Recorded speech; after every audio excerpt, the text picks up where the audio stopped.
The new home boom in WA is still so strong. We've seen building giant BGC stop making sales from its Commodore Homes brand.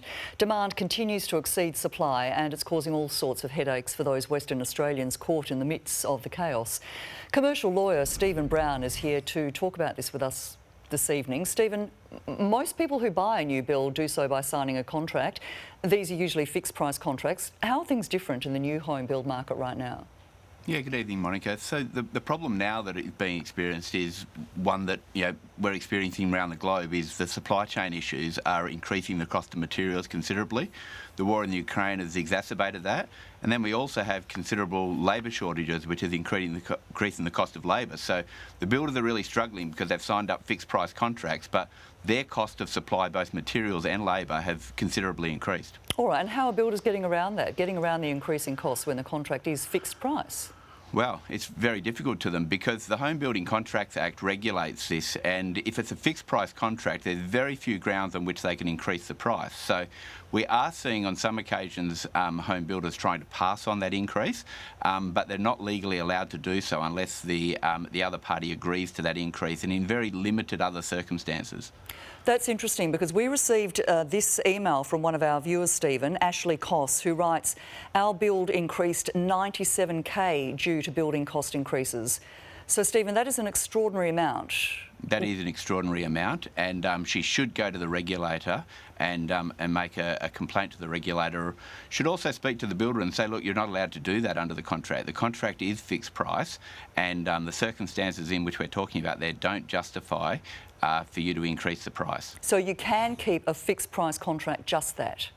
That is exactly. It is what it says on the label. It is fixed price, and the builder does have to honour. And we do face some difficulty in this regard because we are seeing incredible increases in the cost of materials and labour, and unfortunately we're therefore seeing some builders get into financial difficulty. But we also have people that have signed up loans with banks that are for a limited amount because they've got a fixed price, and that fixed price has to be honoured. Stephen, a couple of more questions from our viewers. Fariba Wadir asks, why doesn't WA have consumer protection law for building above $500,000? Department of Commerce won't be involved in any problem with building contract above 500k. Yeah, that's correct. So the legislation is only from $7,500 to $500,000. So if you're building a home over $500,000, and one would suggest that in today's day and age that probably is not as high as it should be.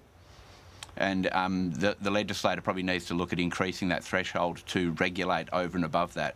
But the initial logic behind it was a build over that amount is a more sophisticated build, and the owners probably should be getting legal advice about the contract. They can still get fixed price contracts, but the wording of them is not governed by the legislation.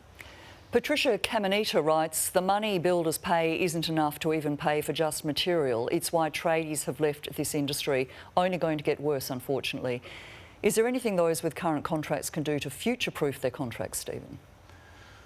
Well, they're future-proofed if they've got a fixed-price contract, and the thing that they don't want to enter into is a cost-plus contract, because a cost-plus contract really does open them up to rise and fall of labour and material costs. So the way in which they protect themselves is to sign a fixed-price contract and to do a bit of research into the builder to make sure that the builder has got a good reputation, that there's liquidity in that builder, but past conduct of a builder doesn't always mean that they're going to be able to be good in these really difficult times that we're seeing in the industry. Sharon Pollard tells us not enough trades or materials to get a home built in a timely fashion, yet with rate increases, cost of living, it's made it impossible to pay a construction loan with all rates and amenities and rent and live. Where does a person stand legally, Stephen, if they simply can't afford the extra money if a builder rewrites the contract? Yeah, so as we discussed earlier, really difficult for the builder to rewrite the contract, but we are seeing a lot of contracts that don't have a fixed term on them. So these contracts, and because we had all the government subsidies come in and to try and increase the market, we're seeing a lot of building projects taking a lot longer than normal. So we're having people experience having to deal with paying a loan for the construction and paying for their rental costs for a lot longer period than they would have expected. Commercial lawyer Stephen Brown, thank you for joining us this evening and answering viewers' concerns. Thank you, Monica.